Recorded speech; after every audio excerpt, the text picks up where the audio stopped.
بگو چی کار کردی؟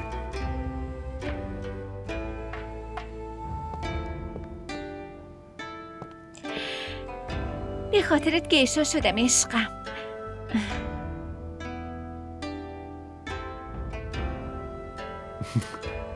باشه، فقط گیشه ها چی کار میکنن؟